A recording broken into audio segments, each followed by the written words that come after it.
The BlackCard. The champagne flutes caught the amber light of the crystal chandelier, casting tiny rainbows across the pristine white tablecloth. I adjusted my simple black dress, nothing flashy, nothing that screamed money, and checked my watch. 7:30. Dad would be here any minute. Maya, are you sure about this place? My mother's voice carried that familiar note of worry as she glanced around Lumière, the city's most exclusive restaurant. It's so expensive. I smiled, reaching over to squeeze her weathered hand. It's Dad's 70th birthday, Mom. He deserves something special. The reservation had taken 3 phone calls and a 2-month wait, but I'd made it happen. Dad had spent 43 years teaching high school mathematics, scraping together pennies to send me and my sister Rebecca to college. He'd never had a meal that cost more than $30 in his life. Tonight would change that. Maya's just showing off again. Rebecca's voice cut through the gentle murmur of the restaurant like a blade. She swept into the private dining room wearing a designer dress that probably cost more than most people's rent, her husband trailing behind her like an expensive accessory, playing a pretend with money she doesn't have. The familiar knot formed in my stomach, but I kept my expression neutral. Hi, Becca. You look beautiful. She gave me that smile, the one she'd perfected in high school when she was crowned homecoming queen while I was buried in the library. Oh, this old thing? It's just something I picked up in Milan last month. Her eyes swept over my outfit with practiced disdain. I love how you always keep it so simple. Simple. Her code word for cheap. Rebecca had married money, old money, the kind that came with trust funds and country club memberships. Her husband, James, worked in his father's investment firm, which was really just a way of saying he had meetings about money he'd never actually earned. But Rebecca had convinced herself that marrying wealth was the same as creating it. "Where's Dad?" I asked, checking my phone. "Running late, as usual," Mom said. "He wanted to finish grading papers before." Of course he did. Rebecca settled into her chair with the fluid grace of someone who'd never worried about the cost of anything. Still living in that tiny apartment, still driving that ancient Toyota. I keep telling him he could move somewhere decent if he'd just let me help, but you know how stubborn he is. She wasn't wrong about the stubbornness, but she'd never understood the pride that came with it. Dad had built his life on his own terms, and he wasn't about to change that now. James cleared his throat, the sound awkward in the hushed atmosphere. "This is quite a place, Maya. How did you manage to get a reservation? I heard the waiting list is months long." "I have my ways," I said softly. Rebecca laughed, the sound sharp as broken glass. "Oh, please, Maya, stop being so mysterious. We all know you work in some little accounting firm downtown. It's not like you're running Goldman Sachs." The sting of her words was familiar by now, but it still hurt. She'd been doing this for years, diminishing everything I accomplished, reducing me to some sad little sister playing dress-up in the grown-up world. The fact that I'd never corrected her assumptions had become its own kind of prison. "There's nothing wrong with accounting," Mom said quietly, but her voice lacked conviction. "Of course not," Rebecca agreed with false brightness. "It's very practical, very safe. Though I'm sure it can't pay very well, especially not well enough for places like this." She gestured around the room with its museum-quality art and hand-blown glass fixtures. "Maya, sweetie, you don't have to try so hard to impress us. We love you just as you are." The condescension dripped from every word, but before I could respond, Dad appeared in the doorway. At 70, he still had the bearing of a man who'd commanded classrooms full of unruly teenagers.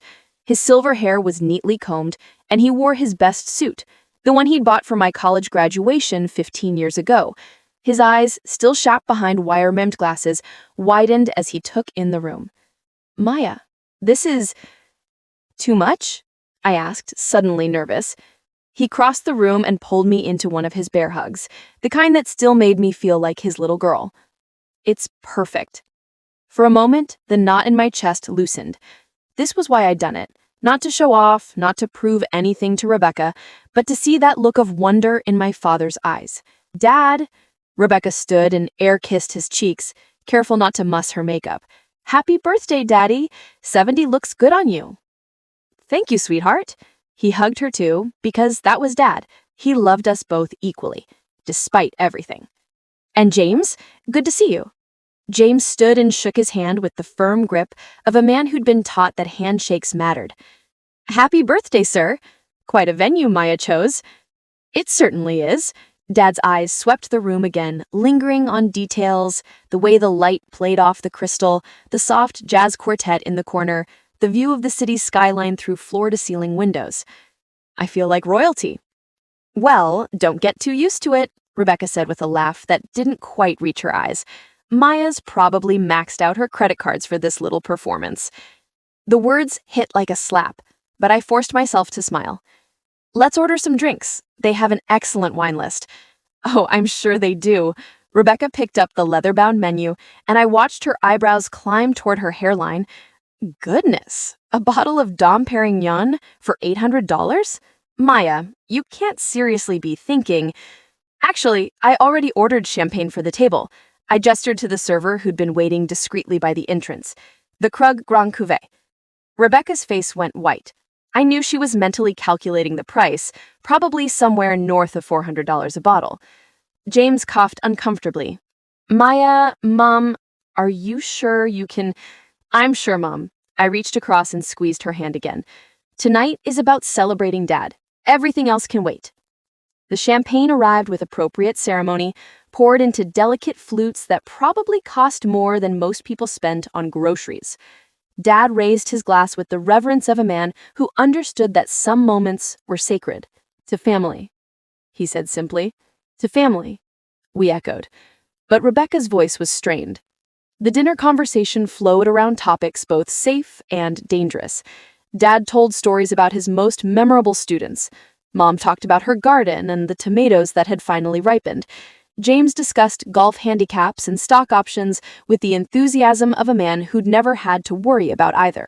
That Rebecca kept circling back to money like a shark scenting blood in the water. Maya, she said as our appetizers arrived.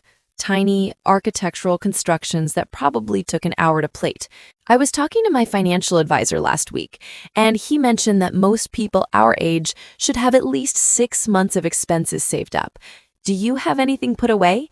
Because if you're struggling, James and I could... I'm not struggling, Becca. I cut a precise piece of my seared scallop, the knife sliding through the caramelized surface with surgical precision. But thank you for the offer. Of course you're not struggling, she said quickly. I just meant, well, places like this can be deceptive. The prices add up so quickly, and if you're not used to it... She let the sentence hang in the air like a poisonous cloud. The implication was clear. I didn't belong here. I was a pretender, a little girl playing with money I didn't have. Dad frowned. Rebecca, I'm sure Maya knows what she's doing. Oh, absolutely. Rebecca's smile was razor sharp. I'm just looking out for my little sister. You know how she's always been about taking on more than she can handle. Remember in college when she tried to take 7 classes in one semester? Or when she bought that car she couldn't afford and had to return it? The car. She would bring up the car. It had been 12 years ago, and I'd been 26 and stupid and in love with a guy who'd convinced me to buy a BMW I couldn't afford. When the relationship ended and reality set in, I'd had to return it and take the bus for 6 months. Rebecca had never let me forget it. That was a long time ago, I said quietly. Was it, though? Rebecca leaned forward, her eyes bright with malicious curiosity. Some people never really learn fiscal responsibility.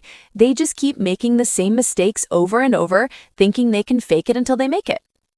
The words stung because there was just enough truth in them to cut deep. I had made mistakes. I had overreached, tried too hard, pretended to be something I wasn't. But that was before. Before I'd learned who I really was. Before I'd built something real. Rebecca, Mom's voice carried a warning, but it was too late. I'm just saying, Rebecca, continued riding the wave of her own righteousness, that maybe we should have gone somewhere more reasonable, somewhere Maya could actually afford without having to eat ramen for the next 6 months. The silence that followed was deafening. Even the jazz quartet seemed to sense the tension, their music fading to a whisper. Dad's face had gone red, the way it did when he was truly angry, but before he could speak, I raised my hand. It's okay, Dad. I looked directly at Rebecca, my voice steady despite the fire burning in my chest. Becca's just worried about me. It's sweet, really. I am worried about you, she said, but her tone suggested otherwise. Someone has to be the voice of reason in this family. The voice of reason, as if my entire existence was an exercise in poor judgment that needed her constant supervision. Our entrees arrived.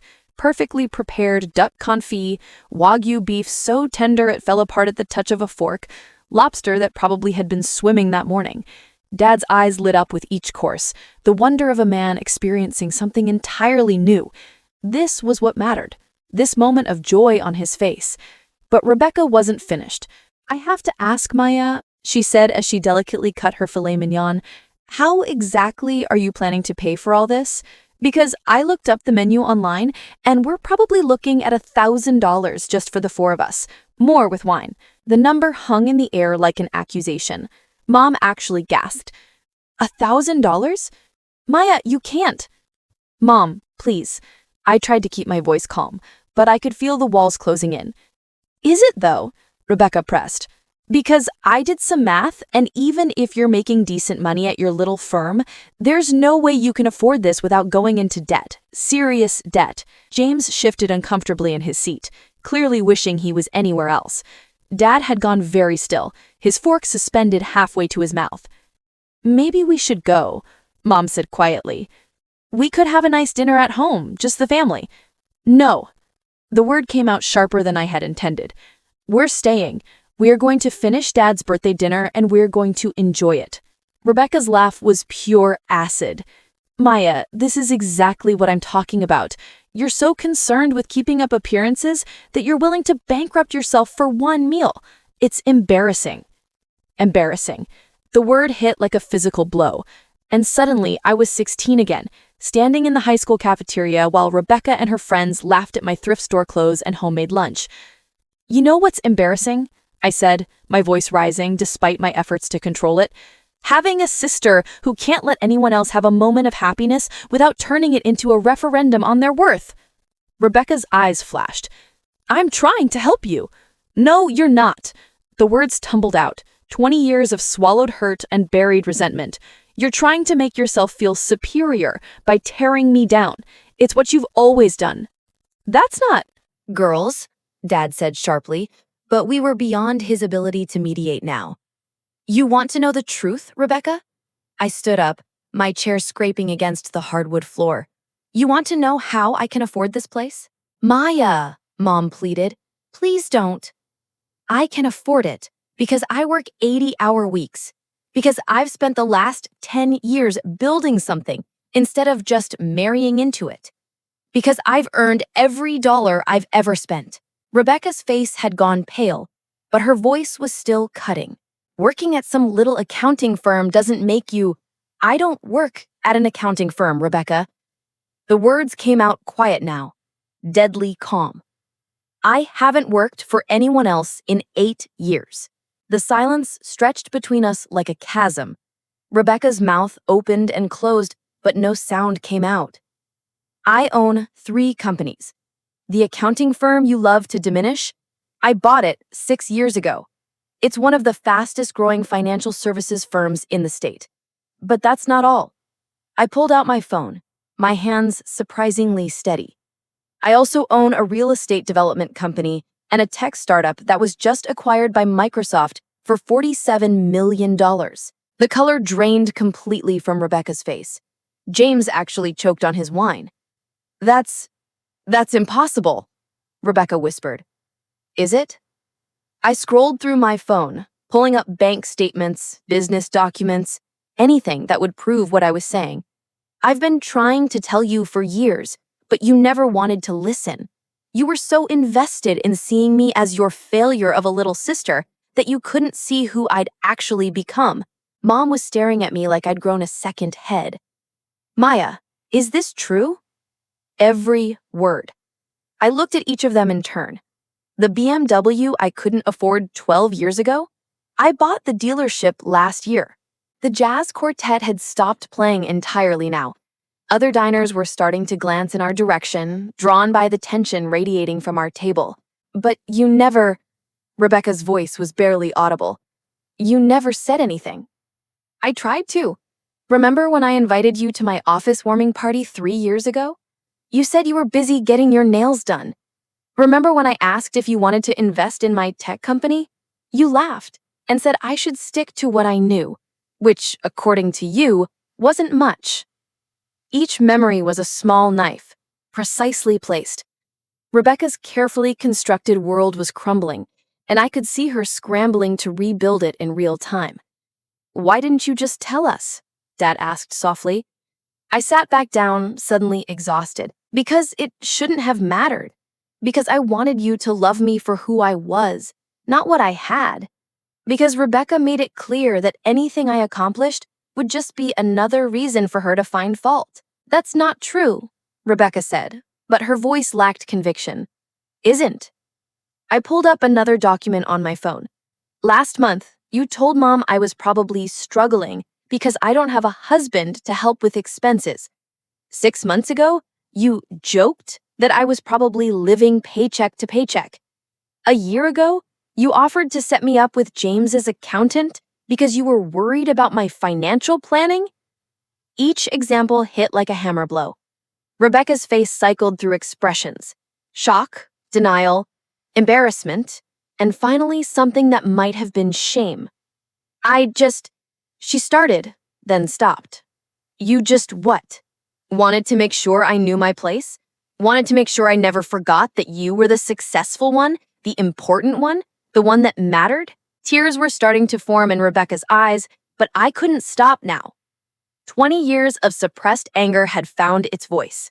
Do you know what the worst part is? I kept quiet because I thought you'd know the truth, you'd finally respect me, finally see me as an equal. But now I realize that was never going to happen, was it? Because you need me to be less than you. You need me to be your cautionary tale. Maya, please. Mom reached for my hand, but I pulled away. No, Mom, this needs to be said. I looked directly at Rebecca, whose perfect makeup was starting to run. I've spent my entire adult life apologizing for existing, for taking up space, for having the audacity to try. And for what? So my sister could feel better about herself? The waiter appeared at our table, clearly uncomfortable but professionally obligated to interrupt. Excuse me, but we're ready to serve dessert. Actually, I said, standing again, we'll need the check. Maya, wait. Let's talk about this. There's nothing to talk about, Dad. Rebecca's made her feelings clear. She thinks I'm an embarrassment, a pretender, someone who can't afford to be here. I pulled out my wallet and extracted a sleek BlackCard. The American Express Centurion card, the mythical BlackCard that most people had heard of but never seen. It had no preset spending limit, required $250,000 in annual charges just to qualify, and came with a $50,000 initiation fee. I'd carried it for 3 years, but this was the first time I'd ever used it to make a point. I handed it to the waiter, whose eyes widened slightly in recognition. Please add 20% gratuity and run it for the full amount. Certainly, madam. As he walked away, the silence at our table was absolute. Rebecca stared at the space where the card had been, as if it might reappear and reveal itself to be an illusion. Is that... James cleared his throat. Is that a Centurion card? Yes, but those are invitation only. You have to spend $250,000 a year to qualify. I know. Rebecca's face had gone from pale to gray. She looked like she might actually be sick. The waiter returned with unusual speed, his professional demeanor now tinged with something approaching reverence. I'm so sorry, madam, but your card has been declined. The words hit the table like a bomb. Rebecca's gasp was audible. Mom clutched her chest. Even Dad's face showed shock. Declined? I stared at the card in the waiter's hand, my mind racing. That was impossible. I'd used it just yesterday. The account had more than enough to cover. I'm terribly sorry, the waiter continued, his voice professionally sympathetic. Sometimes these things happen with high-value transactions. Perhaps you have another form of payment. The silence stretched on forever. I could feel Rebecca's eyes on me, could practically hear her thoughts. Finally, the truth comes out. She's exactly what I always said she was. A fraud, a pretender, someone who talks big but can't deliver. Mom looked like she might cry. Dad's face had gone carefully blank, the expression he wore when he was trying to process something he didn't understand. James cleared his throat. "I can cover it," he said quietly. "Consider it a birthday gift." The offer hung in the air like a lifeline I couldn't bear to take. To let Rebecca's husband pay for my father's birthday dinner would be the ultimate humiliation, confirmation of every cruel thing she'd ever said about me. "No," I said, my voice surprisingly steady. "Give me a moment to figure this out." I pulled out my phone and opened my banking app, my fingers trembling slightly as I navigated to my accounts. Everything looked normal, more than normal. The acquisition payment from Microsoft had just cleared, adding 8 figures to an already substantial balance. "There must be some mistake," I said, looking up at the waiter. "Can you try running it again?" His smile was kind but firm. "I've already run it twice, madam. Sometimes cards have security holds for unusual spending patterns, or there might be a technical issue. Do you have the customer service number for your bank?" Of course. Of course this would happen tonight, in front of Rebecca, at the exact moment when I'd finally found the courage to tell the truth about my life. Rebecca's voice cut through my spiraling thoughts like a blade.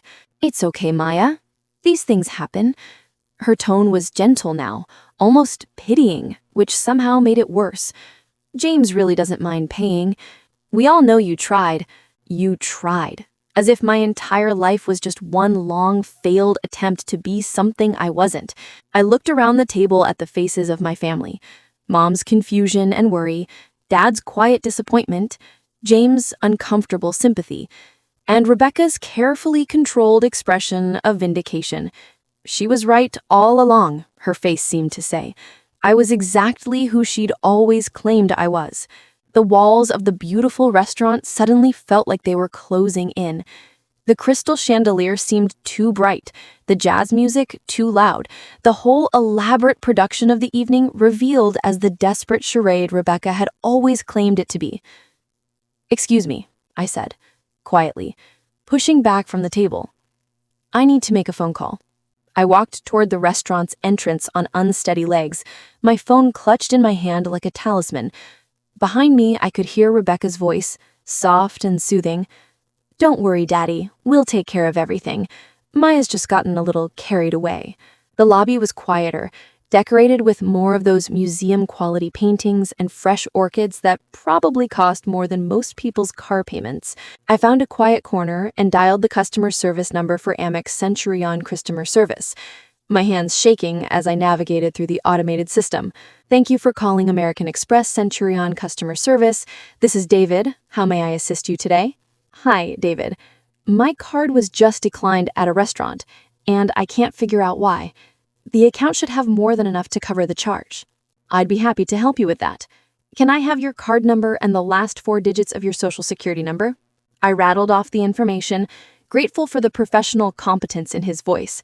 At least someone was treating this like a problem to be solved rather than a moral failing to be dissected. "I see the transaction you're referring to.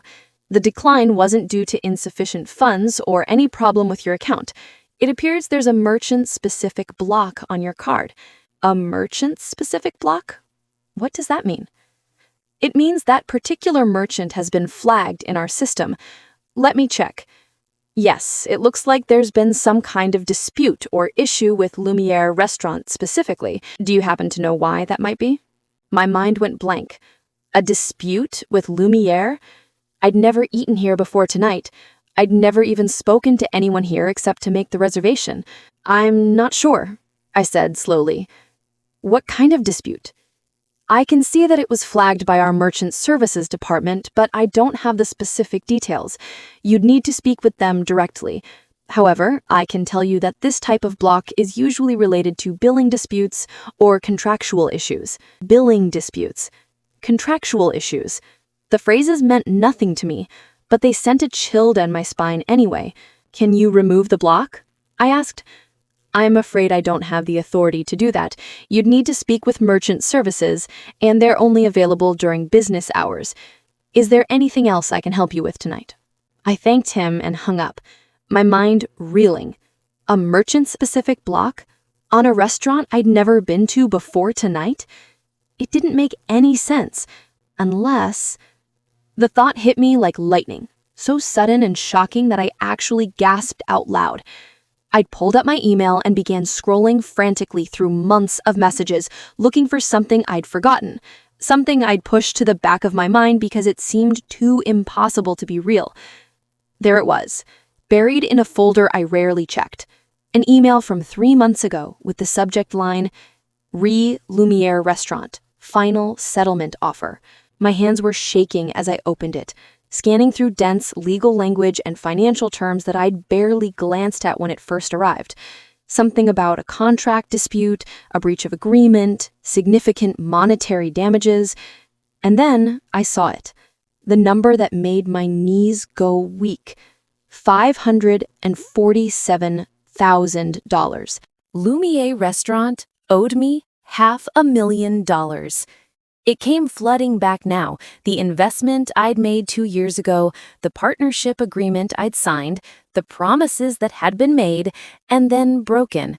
I'd been so busy with the Microsoft acquisition that I'd handed the whole thing over to my legal team and forgotten about it. But they hadn't forgotten. They'd been fighting this battle for months, and apparently they'd won. I scrolled to the bottom of the email, looking for the signature, the name of the lawyer who'd sent it, and there it was, Natalie Chen, partner, Chen, Williams & Associates, representing Maya Davidson in the matter of Davidson v. Lumière Holdings, LLC. Davidson v. Lumière Holdings. I wasn't just a customer here tonight, I was a creditor. A very significant creditor. My phone was already ringing as I pulled up Natalie's number. Maya? Her voice was alert despite the late hour. What's wrong? Natalie, I'm at Lumière right now, the restaurant, and my credit card was just declined because there's some kind of merchant block. Oh shit, I could hear her keyboard clicking in the background. Maya, you shouldn't be there. We've been trying to collect on the judgment for weeks. They've been dodging our calls, hiding assets, the whole 9 yards. What judgment? What are you talking about? More typing. The partnership agreement you signed in 2022. They were supposed to use your investment to renovate and expand, remember? Instead, they used the money to cover existing debts and never delivered on any of the promised returns. We sued for breach of contract and fraud. The pieces were starting to come together, but I still felt like I was trying to solve a puzzle with half the pieces missing. And we won? We didn't just win, Maya, we obliterated them. The judge awarded us the full amount, plus damages and legal fees. As of yesterday, they owe you $547,000. The number made me dizzy. And the card block? We requested that as part of the enforcement process. Anytime they try to process a credit card transaction, it gets flagged so we can potentially seize the funds. I'm sorry, I should have warned you this might happen if you ever tried to eat there. I leaned against the wall, my legs suddenly unsteady. Natalie, are they still operating? I mean, they're clearly still serving customers. Barely. From what we can tell, they're probably weeks away from bankruptcy. They've been living day to day, paying just enough to keep the lights on while hoping we'd go away. And if they go bankrupt, then you become a secured creditor with a claim against all their assets, the restaurant, the equipment, the real estate, everything, the real estate. I looked around the opulent lobby, taking in the prime downtown location, the historic building, and the probably millions of dollars in renovations and equipment. Natalie, I said slowly, what exactly does that mean? It means, and I could hear the smile in her voice, that there's a very good chance you're about to own one of the most exclusive restaurants in the city. The phone slipped from my numb fingers, clattering against the marble floor. Around me, the restaurant hummed with quiet activity. Servers gliding between tables, the soft clink of crystal and silverware, the murmur of conversations punctuated by gentle laughter. All of it, potentially mine. I bent to retrieve my phone. my mind racing through the implications. The lawsuit I'd forgotten about, the investment that had gone sour, the legal battle I'd left to the lawyers while I focused on other things. It had all led to this moment, this impossible convergence of humiliation and vindication. Rebecca's voice echoed in my memory. She's probably maxed out her credit cards for this little performance. If only she knew. I walked back toward the dining room on unsteady legs, passing through the main restaurant where other families were enjoying their own special moments. At one table, a young man was down on one knee, a ring box in his trembling hands. At another, an elderly couple was sharing a dessert and what looked like 60 years of comfortable silence. Normal people having normal experiences, blissfully unaware that the woman walking past them might soon own the very chairs they were sitting in. Our private dining room was visible through glass doors, and I paused to look at my family through the transparent barrier. Dad was talking quietly to Mom, his hand covering hers in a gesture of comfort. James was studying his wine glass with the intensity of a man who desperately wanted to be anywhere else. And Rebecca was crying. Not the delicate, photogenic tears she'd perfected for high school drama productions, but real, ugly, devastating sobs that shook her entire body. Her carefully applied makeup was streaked down her cheeks, and her perfect posture had collapsed into something small and defeated. For a moment, I felt a stab of something that might have been sympathy.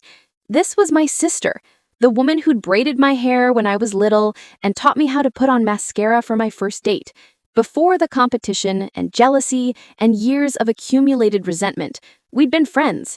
But then I remembered the way she'd looked at me when my card was declined, the mixture of satisfaction and pity that had crossed her face, the gentle, condescending tone as she'd offered to let her husband save me from my own supposed inadequacy. I pushed through the glass doors, and 4 pairs of eyes turned towards me. Rebecca quickly wiped her face, trying to restore some semblance of composure, but the damage had already been done. "Is everything okay?" Dad asked gently. I looked around the table, at these people who'd known me my entire life, but had somehow missed seeing who I'd become. The irony wasn't lost on me.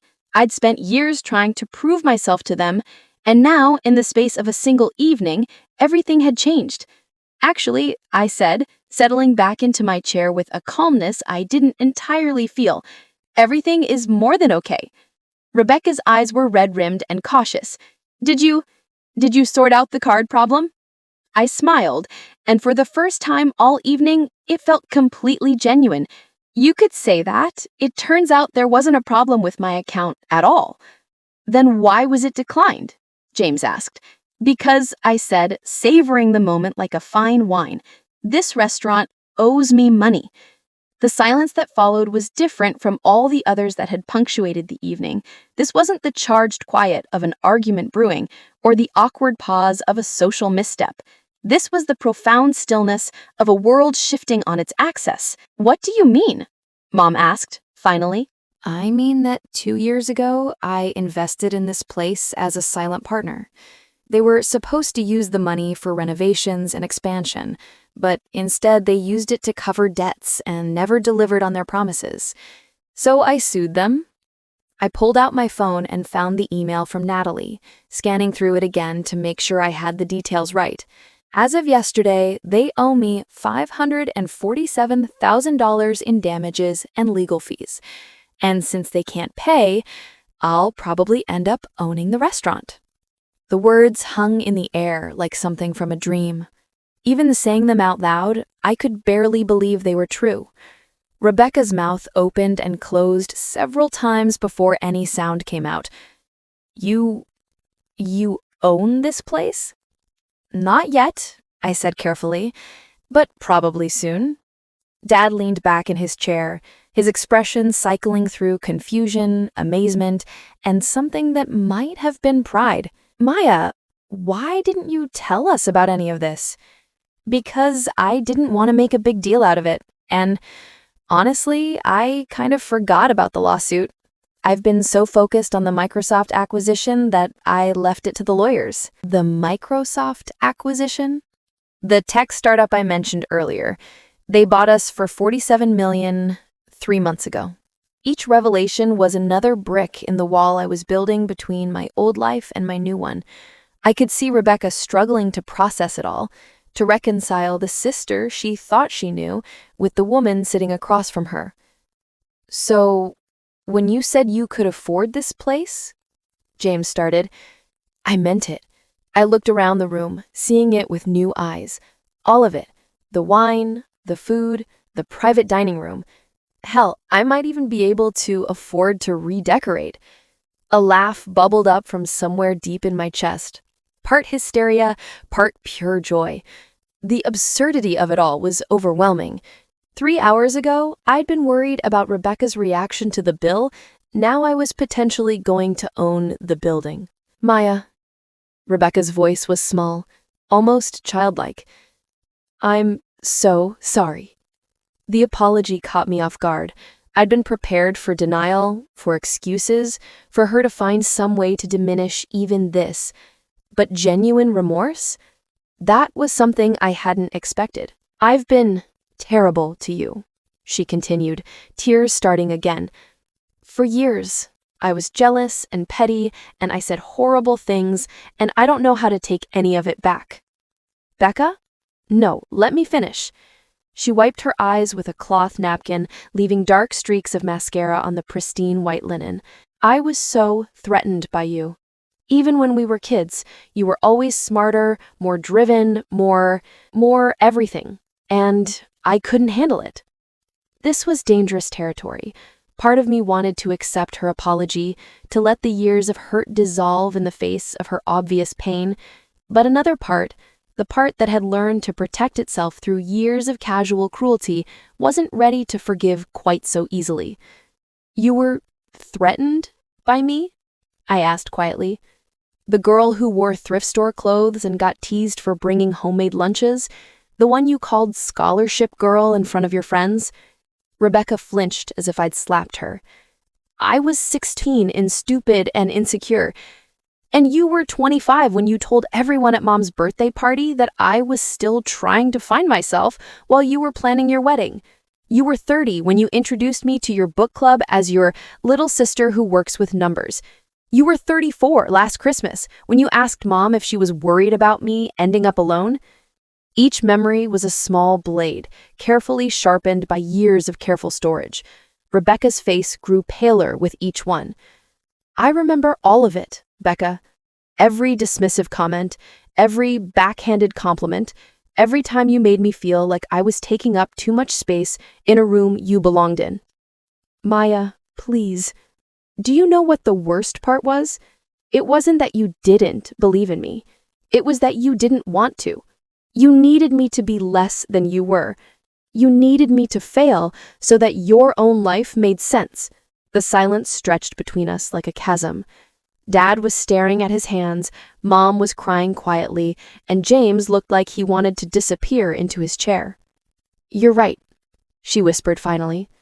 "All of it. I did need that. I was so afraid that if you succeeded, it would mean I hadn't. That if you were extraordinary, it would make me ordinary." The admission hung in the air between us, raw and painful and devastatingly honest. But you were extraordinary all along, and I was so busy trying to diminish that, I missed watching my own sister become this. She gestured around the room, but I knew she meant more than just the restaurant or the money. She meant the woman I'd become despite her best efforts to keep me small. A knock on the glass door interrupted the moment. Our waiter stood outside, looking uncomfortable but determined. I waved him in. "I am terribly sorry to interrupt, but there's been a development with your payment situation." My stomach clenched. Had they figured out another way to humiliate me? Found some loophole that would make this entire evening collapse into farce? "The manager would like to speak with you, if that's all right," he continued, "about your account." I looked around the table. Rebecca's eyes were wide with something between fear and fascination. Dad had gone very still, the way he did when he was trying to process something beyond his experience. "Of course," I said, standing again. "Should I come to his office?" "Actually, he's coming here. He'll be just a moment." As the door opened again, a man in an expensive suit entered. He was probably in his 50s, with silver hair and the kind of weathered face that suggested years of dealing with difficult situations. Behind him was a younger woman in a crisp business suit carrying a leather portfolio. "Mrs. Davidson," he said, extending his hand. "I'm Robert Marchetti, General Manager of Lumière. This is Sarah Chen, our legal counsel." I shook their hands, my mind racing. Legal counsel? That couldn't be good. "Please sit down," Marchetti said, pulling out chairs for himself and Chen. Rebecca was watching this exchange like it was a tennis match, her head swiveling between the new arrivals and me. Dad had gone very still, the way he did when he was trying to process something beyond his experience. "Mrs. Davidson," Marchetti continued, once everyone was seated, "I'm going to be very direct with you. We know who you are, and we know about the judgment." My heart sank. Here it comes, I thought. The part where they explain why they can't pay, why the lawsuit was invalid, why I was deluded to think any of this was real. "We've been trying to reach your legal team for weeks," Chen added, opening her portfolio and pulling out a stack of documents. "We have a settlement offer." "A settlement offer?" I repeated. "We want to make this right," Marchetti said. "What we did to you, using your investment money to cover existing debts instead of the promised renovations, it was wrong, legally and ethically." I could feel Rebecca's eyes boring into the side of my face, but I kept my attention on Marchetti. "We can't pay the full judgment in cash," he continued. "The restaurant is profitable, but we don't have $500,000 liquid. However, we can offer you something that might be worth more in the long run." "Which is?" And slid a document across the table, 60% ownership of the restaurant and all its assets, plus a seat on the board of directors. The words swam on the page in front of me. 60% ownership. Controlling interest? Not just a creditor, but an owner. A partner. "The building alone is worth over $2 million, Marchetti was saying. "The business does about $4 million in revenue annually, with profit margins around 15%.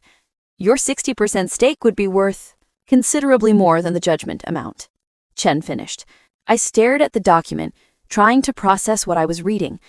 Numbers and legal terms swum together in a meaningless jumble, but the core concept was clear. They were offering me the restaurant. "Why?" I asked finally. "Why not just declare bankruptcy and start over somewhere else?" Marchetti's smile was rueful. "Because this place is our life's work. My wife and I opened Lumière 12 years ago with nothing but a dream and a massive loan. We've built something special here. Something that matters to people." He gestured around the room. "But we made mistakes. Big ones. And rather than lose everything, we'd rather share it with someone who can help us do better. Someone with your business acumen and financial resources could take this place to the next level. Multiple locations, maybe a cookbook deal, television opportunities. The sky's the limit. Multiple locations, television opportunities." The phrases felt surreal, like they were talking about someone else's life. "I need to call my lawyer," I said. "Of course," Marchetti nodded. "Take all the time you need. We'll be in my office when you're ready." As they left, the silence in the room was deafening. 4 pairs of eyes stared at me like I was some exotic creature that had wandered in from another planet. "Maya," Dad said softly, "did they just offer to make you a restaurant owner?" 60% owner, I corrected, still staring at the document. "Trolling interest?" Rebecca made a sound that was half laugh, half sob. "This is insane. This whole night is insane." I pulled out my phone and dialed Natalie's number. She picked up on the first ring. "How did it go with the manager?" she asked without preamble. "They want to settle. 60% ownership plus board seat." The silence stretched so long I thought the call had dropped. "Natalie?" "I'm here. I'm just..." "Jesus, Maya, that's incredible. That's better than we could have hoped for in our wildest dreams. Is it legitimate? I mean, can they actually do this?" "Absolutely. It's actually a smart move on their part. They get to keep operating while satisfying the judgment, and you get an asset that's worth significantly more than what they owed you." I looked around the table at my family. Mom was dabbing at her eyes with a napkin. Dad was shaking his head in amazement. Rebecca was staring at me like she'd never seen me before. "What should I do?" I asked. "Take it," Natalie said, without preamble. "Take it and call me in the morning so we can go over the details. Maya, you're about to become one of the youngest restaurant owners in the city." I hung up and set the phone down carefully, like it might explode if handled too roughly. "Well?" Rebecca asked, her voice barely above a whisper. "She says to take it." "So you're really going to own this place? This actual restaurant we're sitting in right now? 60% of it. I'll be the majority owner." Dad started to laugh, a deep, rich sound that filled the room. "My daughter, the restaurant mogul. Who would have thought it?" "I would have," Mom said quietly, and everyone turned to look at her. I always knew Maya was special. I just didn't know how special. The simple statement hit me harder than all of Rebecca's apologies combined. My mother, who'd spent 45 years worrying about money, who'd clipped coupons and shopped sales and made miracles happen with $5 grocery budgets, believed in me. "Mom, no, let me say this." She reached across the table and took my hands in hers. "I'm proud of you. Not because of the money or the success or any of this." She gestured around the room. "I'm proud of you because you never let the world make you smaller than you were meant to be." The tears came then, hot and fast and completely beyond my control. Years of held-back emotion poured out in a flood that left me gasping. "I wanted to tell you," I managed between sobs.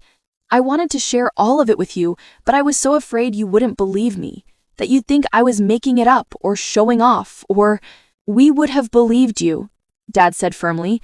"We should have seen it ourselves." "I should have seen it," Rebecca whispered. "Maya, I am so sorry. I don't know how to make up for the things I've said, the way I've treated you." I wiped my eyes and looked at her, really looked at her for the first time in years. Underneath the perfect makeup and designer clothes, I could see the little girl who used to crawl into my bed during thunderstorms, the teenager who'd cried on my shoulder when her first boyfriend broke her heart. My sister. "We can start by finishing Dad's birthday dinner. As a family."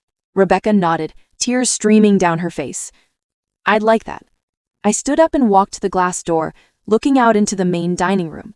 Customers were finishing their meals, couples were sharing desserts, servers were gliding between tables with practiced grace. All of it moving in the smooth rhythm of a well-run establishment. My establishment. Or it would be, once I signed the papers. I turned back to my family. "I need to go talk to the manager and finalize this deal. But first, I want to order dessert. The most expensive dessert on the menu." "Mom," I started. "You don't have to—" "Yes, I do." I smiled, and for the first time all evening, it felt completely natural. "It's my restaurant."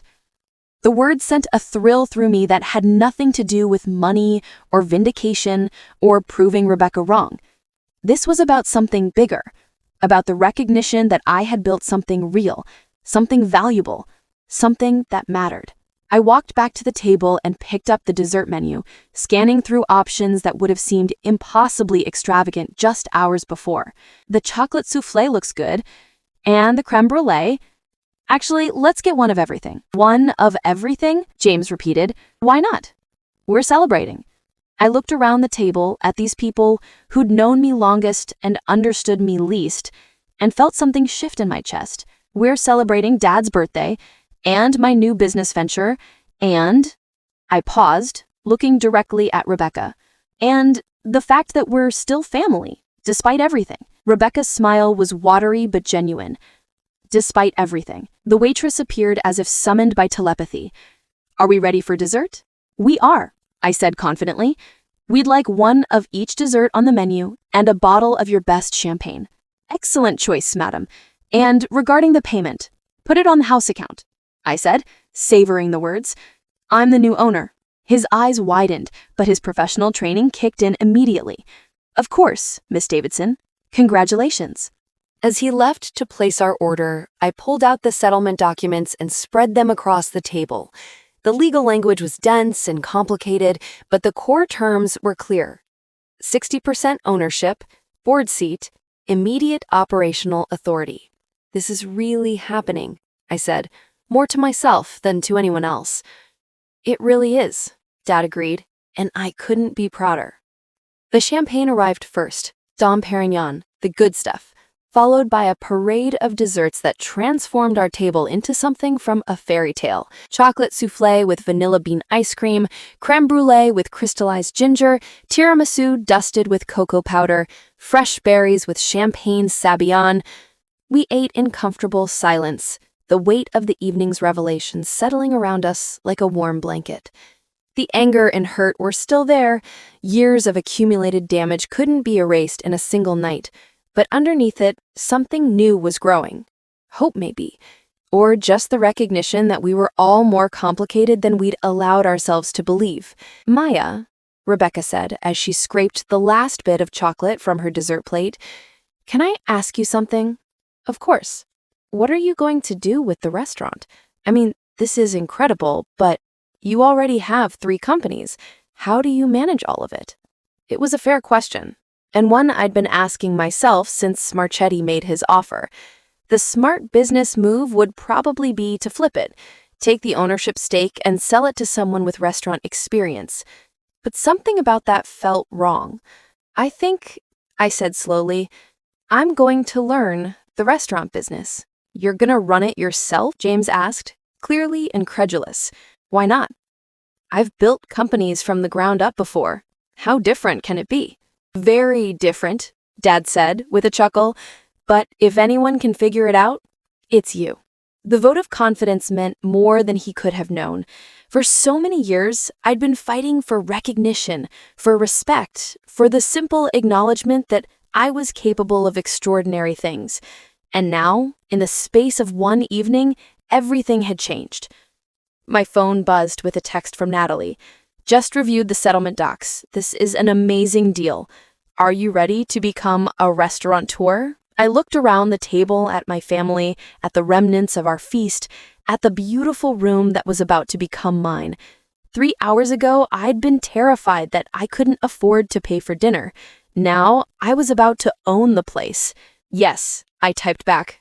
"I think I am." But before I could finalize anything, I had one more thing to do. I stood up and raised my champagne glass, waiting for the others to join me. "I want to make a toast," I said, waiting for the others to join me. "I want to make a toast to Dad, who taught me that success isn't about what you have, but about who you are. To Mom, who showed me that love doesn't depend on achievements. To James, who had the grace to offer help when I needed it, even when it was uncomfortable." James nodded, his face flushed with champagne and relief that the evening's drama seemed to be winding down. "And to Rebecca," I continued, my voice steady despite the emotion threatening to break through, "who taught me one of the most valuable lessons of my life." Rebecca's face went pale. "Maya, you don't have to." "Yes, I do." I looked directly into her eyes, seeing my sister clearly for perhaps the first time in years. "You taught me that the only person's opinion that truly matters is my own. That external validation is hollow if you don't believe in yourself first. And that sometimes the people who challenge us most are also teaching us to be stronger." The words hung in the air between us, complex and layered with years of history. It wasn't quite forgiveness, that would take time, but it was something. Recognition, maybe. Or just the acknowledgement that even painful relationships can teach us valuable lessons. "To family," I said, raising my glass higher. "To complicated, messy, imperfect family." "To family," they echoed, and we drank. An hour later, I was sitting in Robert Marchetti's office, signing documents that would make me the majority owner of one of the city's most exclusive restaurants. Natalie had arrived to review the contracts, and the 3 of us worked through the details with the focused intensity of people closing a deal that would change everything. "The transition will be gradual," Marchetti was explaining as I initialed page after page. "You'll start by observing operations, learning the business, understanding our customers and staff. I'll stay on as general manager for at least the first year, maybe longer if you'd like." "I'd like that very much," I said. "I know business, but I don't know restaurants. I'm gonna need all the help I can get." "You'll do fine," he said with a smile that seemed genuinely warm. You wouldn't have been successful in your other ventures if you didn't know how to learn and adapt. The last signature felt momentous, my name flowing across the signature line in black ink, making it official. Maya Davidson, majority owner of Lumière restaurant. Congratulations, Natalie said, shaking my hand. You're now in the food service industry. I laughed, still hardly believing it was real. My father is going to tell this story for the rest of his life. As he should. It's not every day someone goes from customer to owner in a single evening.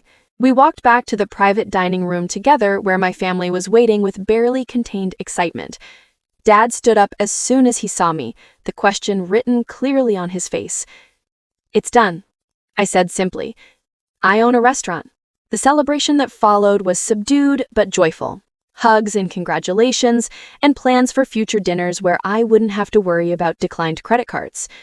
Rebecca hugged me longer than she had in years, whispering apologies and promises to do better that I chose to believe were genuine. As we prepared to leave, Dad pulled me aside. Maya, I need you to know something. I've always been proud of you. Always. Not because of what you've accomplished, but because of who you are.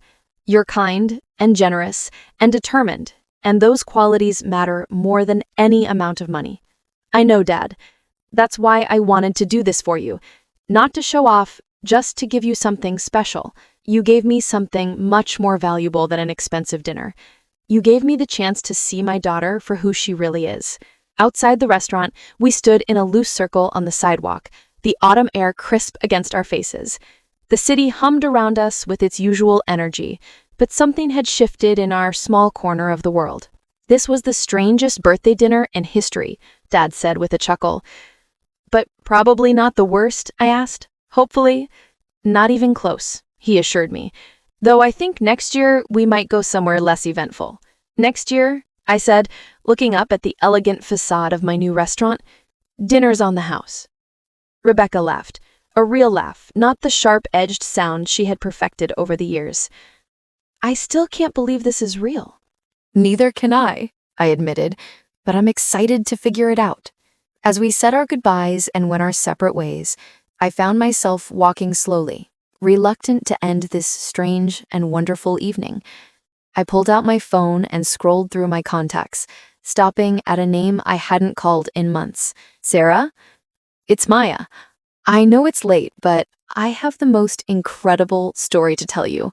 The night was still young, and I had a restaurant to plan for. But first, I wanted to share this moment with the people who mattered, the friends who'd believed in me even when I struggled to believe in myself, the mentors who'd guided me through the early days of building my companies, the network of support I'd built, one relationship at a time. Tomorrow, I would start learning the restaurant business. I would figure out profit margins and food costs and staff scheduling. I would make mistakes and learn from them, and probably make more mistakes.